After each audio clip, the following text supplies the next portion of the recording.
Hey everyone, welcome back to New Comic Book Day Book Club. Um, funny story. Hi John, how are you? Hey, Nice what's to up? see you. Hey, nice to see you too. Um, I have a full face for those of you who just watched I have a new uh, shirt. Greatest Comic Book Show ever. Um, so funny story. My shop and I think many shops in my area didn't get books today because they were delayed because of shipping. Which is So not just the DC, right? Because that's No, Diamond too. this was our diamond shipment. From what I understand, I guess like they are kind of short staffed in their warehouse because anytime someone gets tested positive, they have to be out for a minimum of 2 weeks, and they're having trouble getting replacements in. So they're kind of scrambling time. So I think maybe it gets sent. I don't know. Huh. I don't know. It's But it's a hard time for shipping, I think, in a lot of ways. but the bottom line is that I got no books in my hands. So John picked up a little book that came out a couple years ago called 2017, yeah. something called Star Wars. Yeah, Darth Vader. Darth Vader, doesn't that mean Dark Father? Aren't you the one that said like, oh, if you speak German, you already know the answer to Yeah. this twist? Just like in John Carpenter's The Thing, if you speak Norwegian, you know the whole movie at the beginning. I still think that's one of the most hilarious things you've ever said, but that's just me. The Thing one? Yeah, because it doesn't ruin it. The whole movie is it's not like a mystery for very long, right? Sure, I guess, but like it spoils that part of it. Yeah.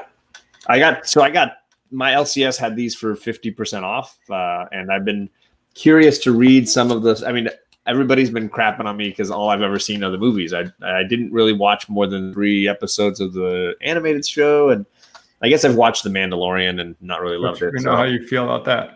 So I think people want me to broaden, and I say people, I mean like 2 or 3, want me to broaden my Star Wars intake, and Maybe I saw what is it, 12 issues for almost $1 an issue. I'm down. Maybe we should do a Timothy Zahn novel one of these weeks. Damn, I might have read that back in the day. It's Thrawn, right, or whatever. Yeah. I think once Disney bought them, that they took that out of continuity, though. They did, yeah. Because isn't it like the twins, the Jedi twins, Leia's twins, which doesn't make sense in the new. No, it doesn't. Movies. Unless they had twins and just like screw those kids, just shipped them out, and yeah, that'd be weird. It might explain a lot of things about the Han Leia marriage. Already messed up with one kid. Just that might have been the third try. 3 strikes, you're out. Yeah. So, for those of you who don't follow Star Wars or Star Wars comics specifically, this is the second run of Darth Vader. The first one was by Kieran Gillen, and that came out in 2015. This one came out just a couple of years ago. Let's say hi to some people in the chat now that we started. This Jamoke's in the chat. Bear Island, what's up? He said, I really like this thumbnail. It's better than anything we did on the other show. Thank you.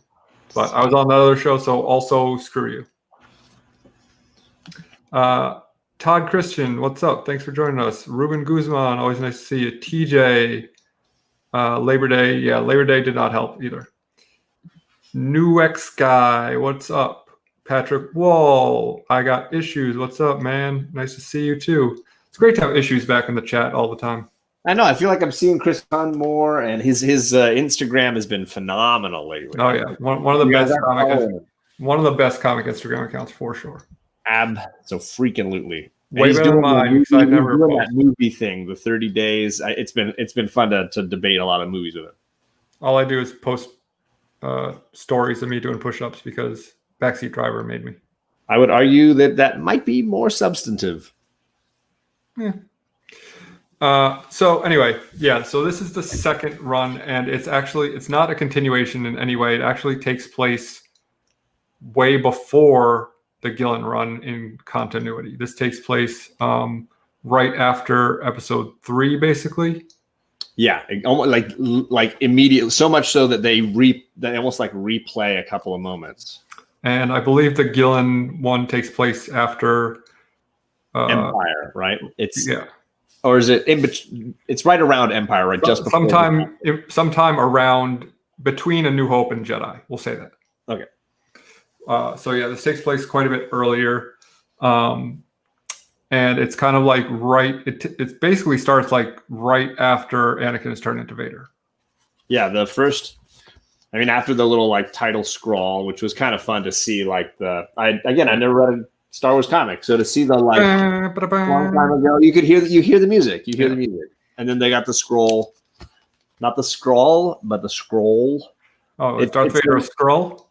For me, this did put a bad taste in my mouth. The very first moments, which are well drawn, it's the cheesiest moment in Revenge of the Sith captured. No. His awkward faux Frankenstein moment, which is unfair to say because Frankenstein's an amazing masterpiece novel, and that movie was mediocre at best. That moment, I really did not need to recreate that, but so it was nice to move past it immediately. Really quickly about the art, I think the art is very good. Yeah. However, I don't know that it's necessarily fitting for a Darth Vader book. Because? I felt like a lot of times it looked kind of cartoony.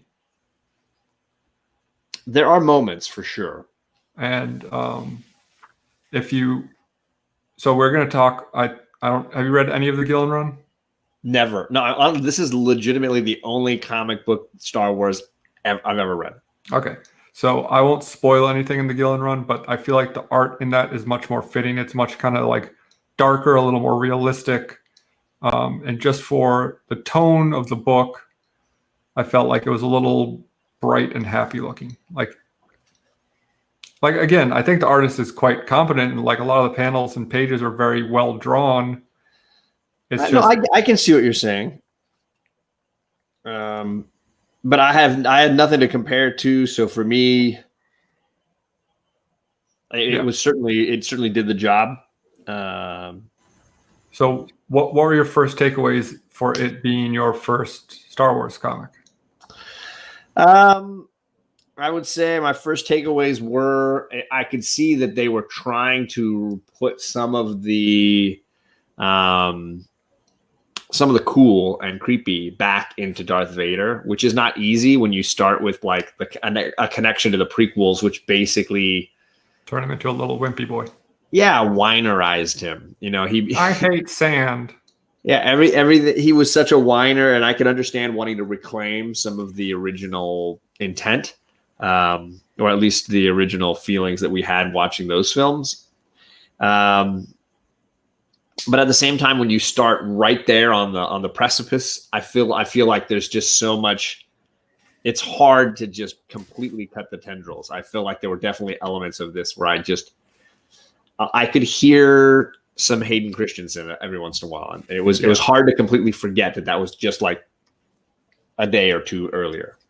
Yeah, and like I guess it makes sense to write him that way because he still is that character at that point. Right. But at the same time, it's not the Darth Vader you really want to read because it's not the cool Darth Vader. He's on the journey. I mean, this whole story is just him trying to get a lightsaber. Yes. I mean, he doesn't even have the lightsaber. He's just using the Force and his abilities as a pilot and his abilities as a fighter to kind of just get the lightsaber. So he is clearly an origin story in some ways, a creation story.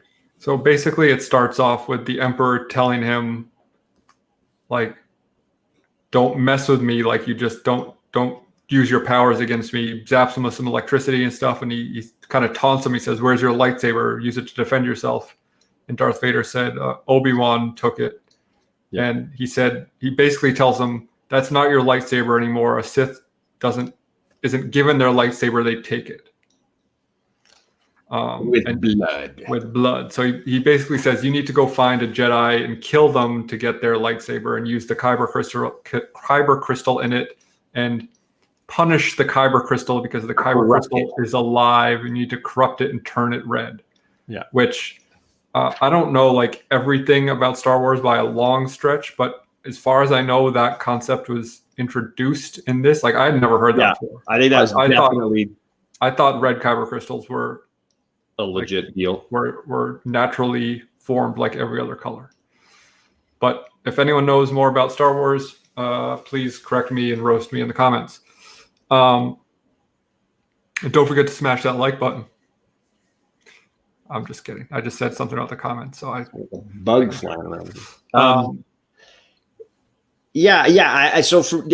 took that as new information. I don't know that there's been anything I've heard of where they talked about Sith like lore in this kind of depth or specificity. And, like that's fine because building the universe is always what the extra Star Wars stuff's been about. So like I didn't really have a problem with that.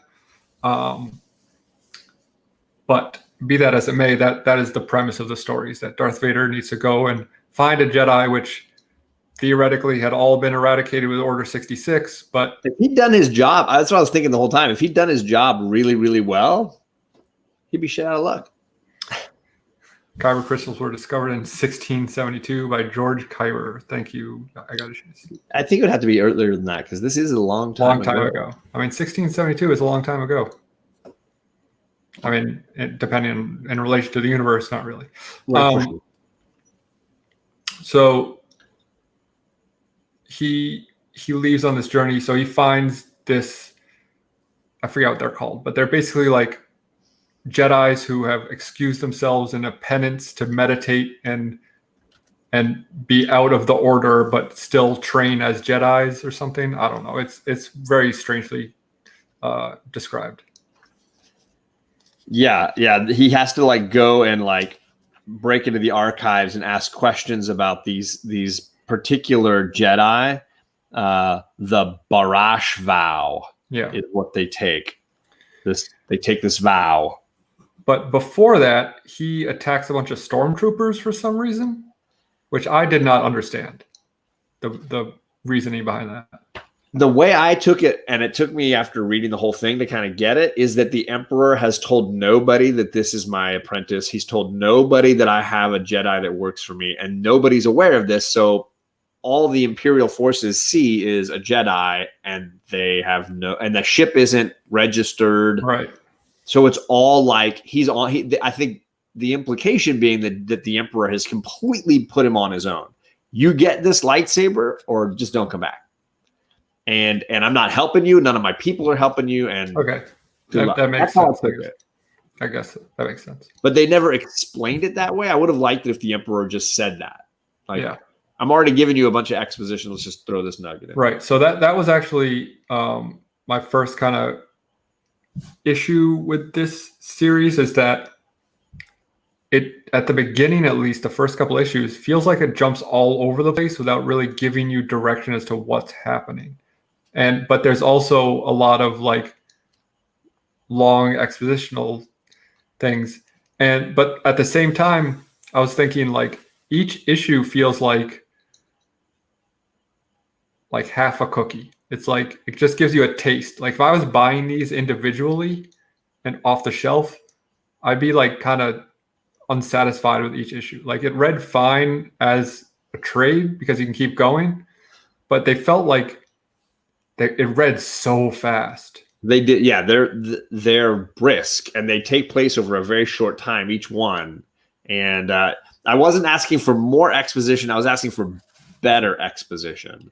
Because there is a lot, and I just feel like they could have definitely worked in the more useful stuff than some of the like history of the Barash vow and yeah, because they go on for 3 pages about that. Oh my god! And there's also like it cuts from like scene to scene to scene of the Emperor being like, "You need to find a lightsaber. You need to find," like he keeps saying it over and over again, but doesn't really like expand upon what that means. Which is hilarious for me because they're standing overlooking like the Imperial army down below, and the guy is like, he has a bucket full of them.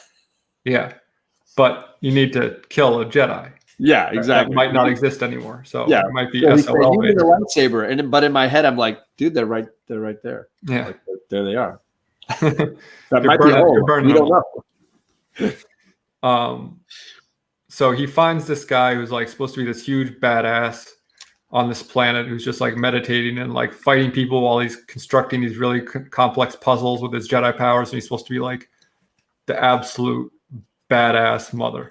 He looks like the dad in God Country. Yeah. So he's like, I'm gonna take on this dude, even though I'm still technically an apprentice. Like he never became a full Jedi Knight or a full Sith at this point. He's just This feels like a rejected God Country cover to me. yeah. The guy's just like swinging the blade. But it's Vader, so it's Anakin. He's the most powerful Jedi. Blah blah blah. So anyway, long story short, he goes to this planet. He meets this dude. The dude kicks his ass, throws him off a cliff, just basically kills him, or so he thinks. Vader then kills a robot and uses the robot pieces to reconstruct his body, which is pretty cool. And then goes and kills the dude and a bunch of people on the planet and steals his lightsaber. And then he goes to this cave. Before we get too far, I'm really hoping Bear Island is in the chat. And Bear, if you are, there's a cover I want to show you if you're in the chat when we get like. But yeah, you keep going. If he's still here, I'll make a big deal out of it. So he goes to this cave and he's trying to convert this kyber crystal to a red kyber crystal, and he has this kind of hallucination where he doesn't convert it and he uses it to build a good Jedi lightsaber, kill the Emperor, and then goes and sacrifices himself to Obi-Wan. Which I thought was very interesting, that it shows that he's still kind of debating, which is a huge problem for me in the third movie, is that he just like flips the switch and just says like, I'm bad now. Right. You don't see enough of that, like being torn of what to do. So, but that is not throughout the book. It's just this momentary thing that the kyber crystal kind of tricks him or compels him to think this. Yeah. And he's just like, no, screw you. I'm turning you bad. But like, I think it would have been much more interesting if throughout this whole thing, he was kind of questioning if he was doing the right thing or not, if he was making the right decision. So I will say, like, I maybe the same as you, that was one of my favorite sequences. Like I enjoyed it. And we can show that a little bit where he's corrupting the crystal. And he lives like he sees an alternative or an optional future for himself. Let's see. Yes, it might be past Adam's bedtime. So he is attacking the Emperor and walking away over the Emperor's dead body, and then confessing to Obi-Wan and refusing to fight Obi-Wan and basically kneeling in front of him. And Obi-Wan forgiving him, maybe? Yeah, I don't know. And then he of course rejects the moment and casts the item aside, dwells on what happened on Mustafar, and dives in full bore. Builds his saber and goes back to the Emperor. Is like, yeah, I'm a badass now. I love the art in that whole sequence. The layout of the panels is really cool. The setup I thought was really interesting.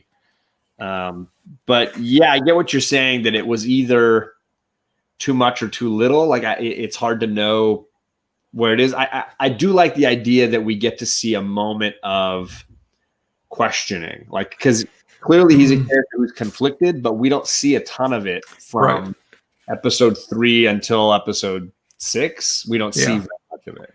And if it's not that, if it's that the kyber crystal is, in lack of a better term, fighting back against him, that's not clear, to me at least. So for Adam on the replay, here's we joke about one of his favorite X-Men covers is the Doctor Doom holding Storm, what I jokingly call the Cosby cover. And they did an homage to it. Yeah, I think Adam has that. He has the Darth Vader homage? Yeah. That's hilarious. I love that cover. It's gorgeous. It's amazing. It's perfect. And I saw it at a comic shop when it first came out for like $25. And I was like, I'm not gonna spend that much on a variant. But now it's like a $200 book. Is it? Yeah, it's super expensive. So that was a cool little bonus. I got to be honest, I misread the thumbnail and thought this was going to be a Star Trek related. That was yesterday. Star Trek Day was yesterday, wasn't it? Yep. Yeah, that is a hard to find cover. Very cool cover. So yeah, that's basically the plot. It's entertaining, and like I said, it read well in a trade. I felt like I said, it was a little jumpy, and it was like it happened too quickly for me. Right. Like I would have liked to have it be more of a little bit of a journey. I would have liked to see the fight between him and this badass guy go a little longer. Right. Like a couple of full issues of them just battling it out and showing like how strong this guy is, because you don't really ever get a sense of, like, they paint him to be like this epic fighter, and it's over like pretty quickly. Yeah, I think both of the fights are really short, and there's probably too much time on either end with the Inquisitors on one end and on the getting the information to find this guy on the other end. I think they could have sped that up a little bit. It would have been better to have more of the fight on the planet there.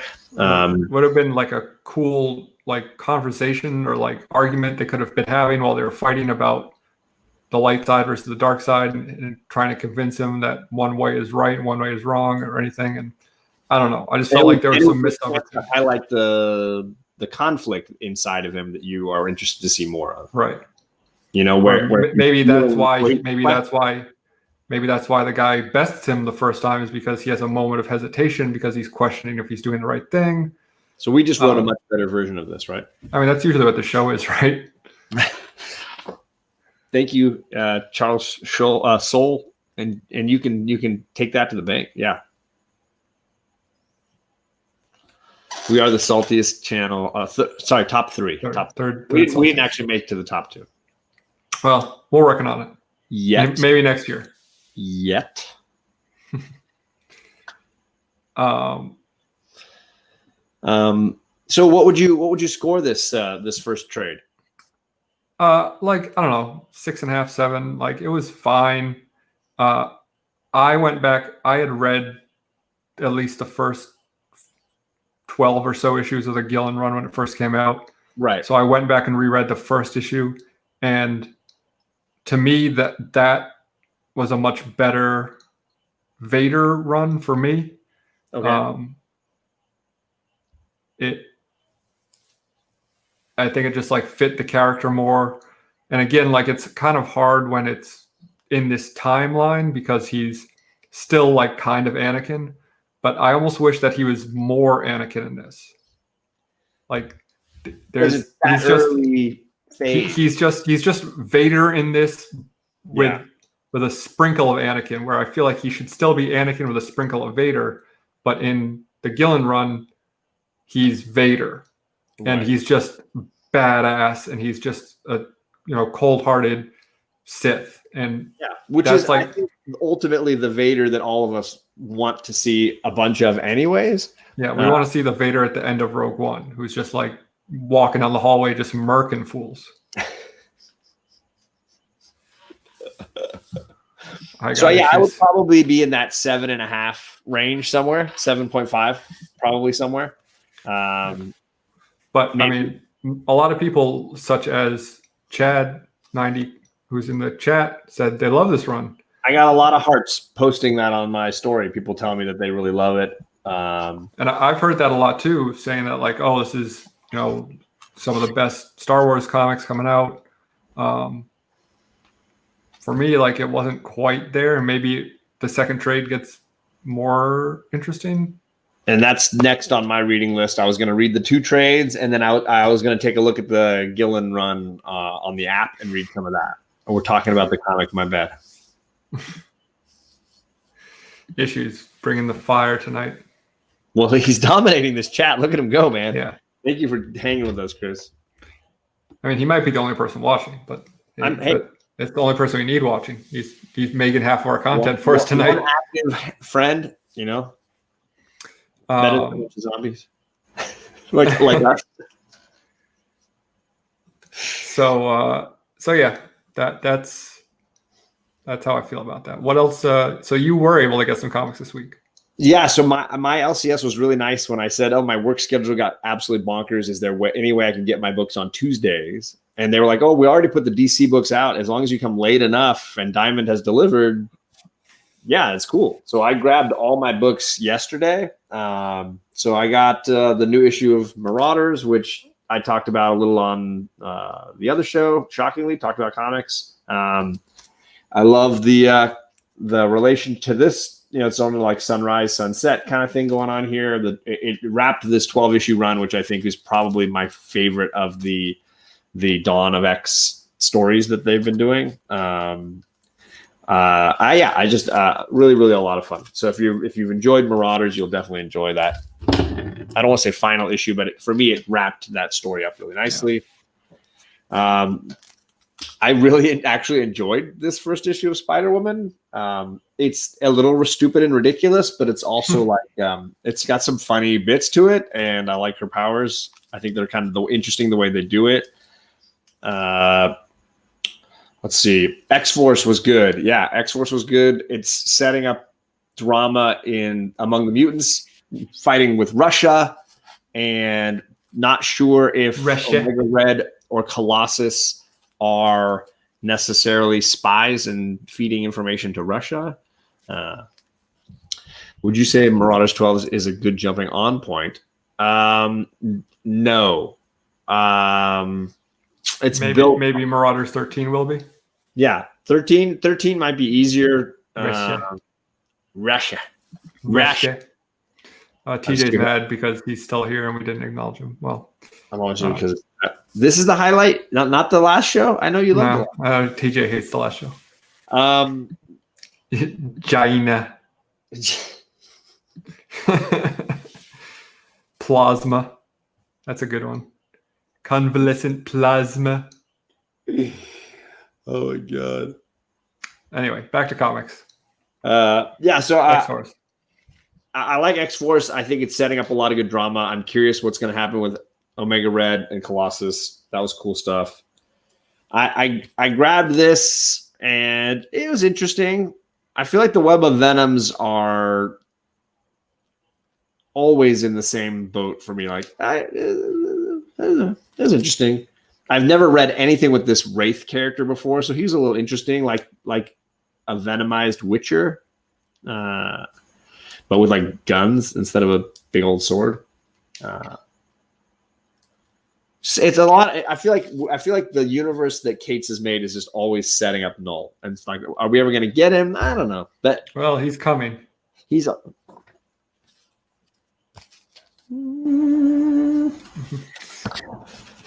yeah. So it's a lot of setup. And then I was entertained by Maestro thanks to Issues for saying that he enjoyed it. So I dug it out and read it. It does make me want to read the two-parter, the where he was introduced. Yeah, that's pretty old at this point, though. So it might isn't that early 90s or something? It's almost Silver Age. But it reads better. Yeah, I mean, it's got it. I got as you said, he wasn't originally related to the symbiotes. They retconned that Wraith, I guess. There you go. Yeah, I was really looking forward to a new book called Stargazers this week, which hopefully I'm going to be able to pick up. Yeah, my shop didn't even order it. Mad Cave. I don't think my shop gets a lot of love from Mad Cave, so they're like, we don't order a ton from them unless somebody asks in advance. Yeah, I don't know if we're going to get any either, so we'll see. No, TJ, Wraith was introduced in Annihilation Conquest, which was in the mid 2000s, I think. Yep. So different Wraith character. Before we went live, this is the one that I know that I wanted to share most was before we went live, I was telling Alec that I read It Eats What Feeds It from Scout. I have not read a lot of Scout comics. I got the from Comic Tom here, and I went through and read that. And I was telling him that it feels more like it's an interesting book with mood, but not a ton of character and story as of this point. It sounds right up my alley.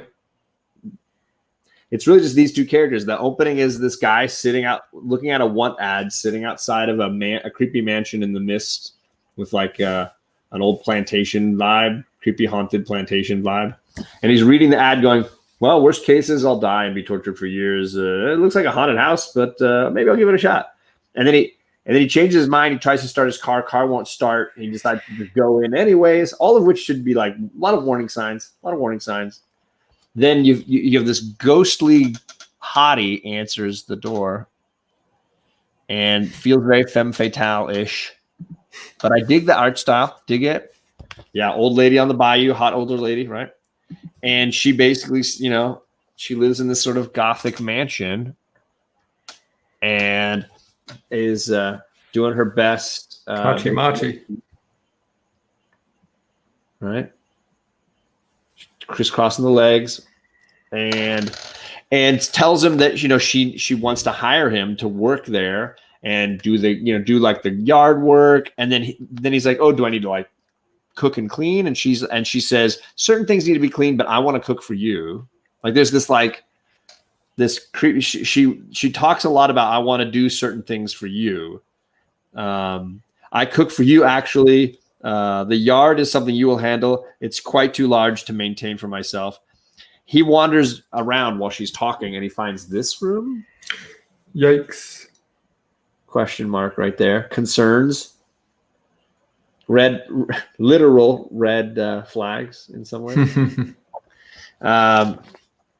And she's like, oh, no, it's just a mess. I'll clean that up later. All of which, all these red flags and like rooms with giant padlocks on them. Yeah, it's like an H.H. Holmes mansion. Right?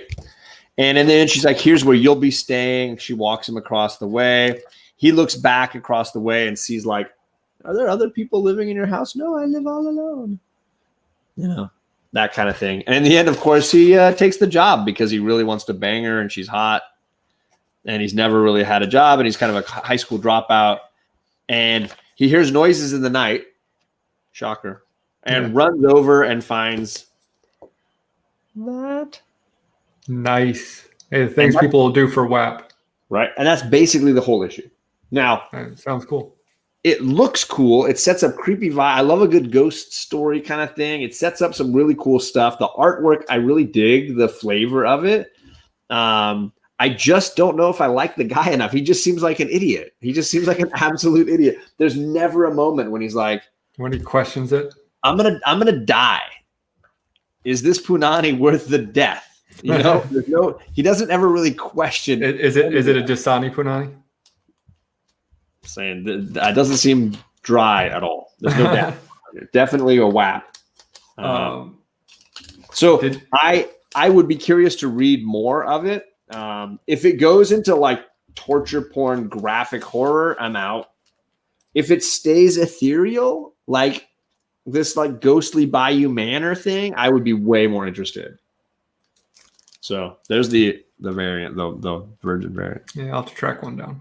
Only thing on that cover that's not virgin is her. Yeah, the second print variant's really cool. If you haven't seen it, it's got like a big crocodile. Well, I have two. I can send you the regular cover if you want. That's all right. Don't want to break up your set. Like I'm going to do anything with it, but read it. Did you continue to read Middle West? TJ said he wants you to do Volume 2 Middle West. I need 2 issues and I'll have the full run. I need issues 17 and 14. So I've read all the way through 13 and I've got 15, 16, and 18. Oh, so I stopped around issue 4, I think. I had collected through 10 and then I stopped and I was like, I don't want another ongoing that's going to go forever. And then of course, like, he's like at the spur of the moment. Oh, by the way, this is the end of the story. And so if I had known that, I just would have stuck it out like 8 more issues. So I've got to hunt down issues 14 and 16, 14 and 17. If I find those 2, I'll finish reading it. And heck yeah, TJ, I'm happy to do another. I'll check for you tomorrow. Yeah, if you can find 14 and 17, I'll trade you a It Eats What Feeds It. Okay. So there's a fun indie. Yeah, there's an indie. But I mean, mood and setup and mystery. A slow burn is, like that's the kind of stuff I write. So if it's a real slow burn, I'm in. If it quickly turns into Saw, and then I'm out. Yeah, I want the others. I don't want Saw. And I'm worried it's right in the middle right now, and I don't know where it's going to land. Yeah. So if it stays on the others, that's what I want. I want some creepy ghost action. I don't want like, let's chop you up and make you into dinner. Well, if is the character, does he narrate it? Yeah. So theoretically, he can't die before the series is done. You mean? Right. Because if it's only 4 issues and then they're done, it's like sure. So maybe it's just a super short mini, but right. The others, you need the orphanage. Slow burn is the best way. Yeah. There you go. I agree. Yeah, like one of my favorite recent horror movies was a movie I can't think of the name of now. Yeah. Hereditary. Hereditary. Yeah. That was crazy good. Yeah, that movie's nuts. I was literally sweating watching it in the theater. Oh my god, yeah. For me, that movie like is haunting. Oh yeah, like, it sticks with you in big way. I know that you and I disagree on Witch, and that you and TJ are big. I love the Witch. Is it called Vivitch? Because it looks like 2 V's. Vivitch, yeah. Because I found nothing scary about the movie. I still feel like if you just put some like funny sound effects on the goat scene, like when it's attacking the guy, like it's hilarious. That's hilarious. It seems like a YouTube video. You just put like a Big Bang Theory laugh track under it. Oh my god, I laughed out loud at that moment. Oh, other people were like, oh my gosh, it's so scary. I was like, this is ridiculous. The goat. I didn't necessarily like find it scary, but I loved the mood and the tone and just the feel of it. Now the moment when you see the witch like halfway through and she's like doing the mortar and pestle, yeah, that was some freaky shit. Yeah, for me it wasn't just the end of Hereditary, Gray Matter whole game. For me it was all the way along. It was the Sixth Sense, but the kid is not the good guy. The kid is like a demon. Yeah, that's and Toni Collette plays the same part. So yeah, for me it was a great slow build with lots of moments that I was like, that is fucked up. So yeah, I have not seen the other one people told me to see was Midsummer, and I was like, that doesn't. Yeah, I keep seeing it on Amazon Prime, and I haven't watched it. Yeah, that doesn't seem like my cup of tea. I did read one other horror book this week. That was good. Oh, nice. I think this has stayed great all the way along.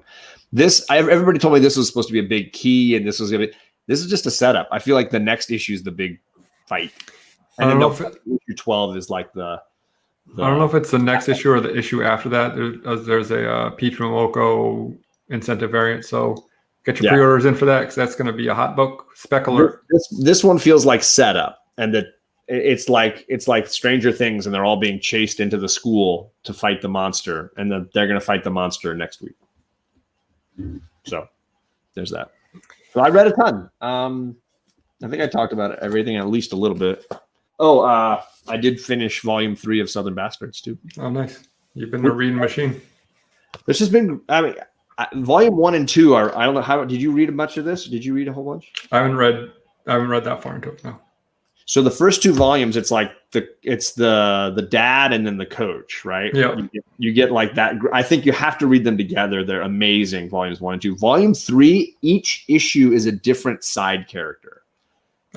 You get like the sheriff of the town. You get the daughter who's a soldier. You get this like insane hillbilly in the woods who never leaves the woods except to go to his church, which is one of those like hold up a snake and see if it bites you and you're, can you survive? Like he hunts by bow and eats all his food by bow hunting. Like, so you get a whole issue of that guy, and that's a freaking amazing issue. So it's just 6, I think, issues of just all the characters in this town. So it took a wonderful turn from what they had done previously, which is like zero in on one guy and give them a bunch of issues. This was like each issue gives you just a little insight into a different character. And it's all just epic depravity. Like there's no good people in this place. Everybody is an absolute scumbag.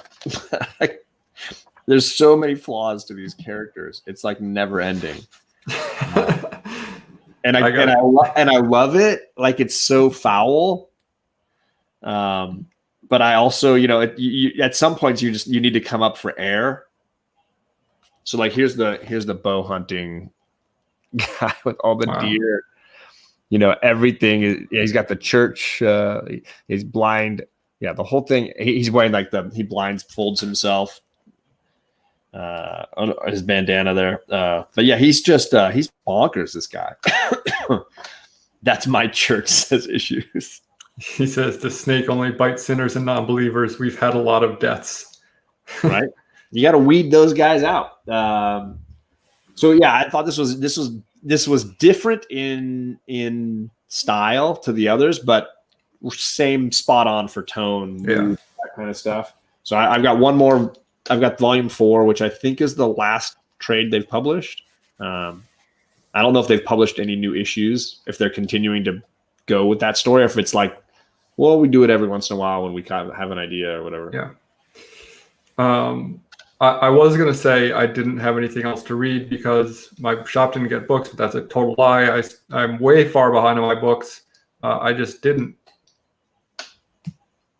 I made a serious concerted effort. My wife was watching a bunch of TV last night, and I should be watching with her, but I was like, go. But it was fun to read a bunch of stuff that I had been excited to try, and I still have a ton. If anybody in the chat wants to let me know about some of these other Scout comics I got, I think somebody told me I would enjoy Wretches. Nice cover. I haven't read that. There's Long Live Pro Wrestling. I don't know anything about that one. Doesn't sound like it would be up my alley, but you never know. Stabbity Bunny. Stabbity Bunny is very popular. I can't get past how much I hate the title. Yeah, it's a weird title. And then Everglade Angels. Pretty cool. Real kind of cover. So if any of those are any good, I'm trying to branch out here a little bit. Tom heard I wanted to read more Scout, and he's like, Comic Tom sent me a whole, like, here, you should try some of these. These are some good ones. So, and I have Gut Ghost. Oh, yeah, Gut Ghost. It's a cool one. Is it a good one? It looks cool. Another book that my shop didn't get, so I never got to read it, but I was very interested in it. I think I got 2 of that one, too, so. Guess I'm getting a A-OK from John at some point. Boom. Scout Comics spreading the world, spreading the true believers. So I guess that's all. Stuff. I guess that's all we got about for this week, huh? That's it. Yeah. I mean, I feel like it was just me talking and you going, oh, that looks interesting. Well, when I don't read books, that's what happens. I should have made you big and just played on my phone. Wait, that's what she said? So thanks for hanging out. Thanks for joining us. Thank you for reading books and making sure we had content for this week. Hey. And this new format, we're kind of doing a little more loosey-goosey, so I have no idea what we're reading next week, but stop on by. Check out Instagram for thumbnails, probably Tuesday night, Wednesday morning. Hey, maybe we'll just do Kieran Gillen's Star Wars next. Do 6 issues of that. Hey, there you go. Hey, 90, thanks for hanging out, 90. Yeah, thank you. Thanks to Issues for being an honorary 3rd member of the panel tonight. Heck yeah. And everyone else for tuning in. Gore Vidal, I didn't say hi to you. What's up? Always great to have you in the chat. Gray Matter Hulk. Nice to see you too. TJ. Todd Christian, yep. So, yeah. tune in next week if you want. And hey, we're going to be back this Sunday for D&D on my channel right here. Maybe the last episode if things don't go very well. If we keep letting Big Will make choices. Vader Comic Bro, thanks for jumping in. Catch the Rewind. Thank you very much. So what do you got going on? Not a whole heck of a lot. I don't think I have anything. I'm supposed to record some stuff over the weekend, but I nothing super live. I don't know if Bearded and I are ready to do our next Saturday drinks and movies yet, so we'll have to talk offline at some point. He and I kind of figure that out. The morning show with the girls, of course, that's going to go down, and then hanging with you Sunday night. That's it. And I think we're still with me starting the school year and Boyo at 7 moving and getting his new internet and set up everything. We're still trying to figure out when the next game show is going to come around and when the next auction is going to come around. Both of those things we're still trying to work out. Very cool. Well, keep an eye out, stay tuned, and otherwise, never turn your back.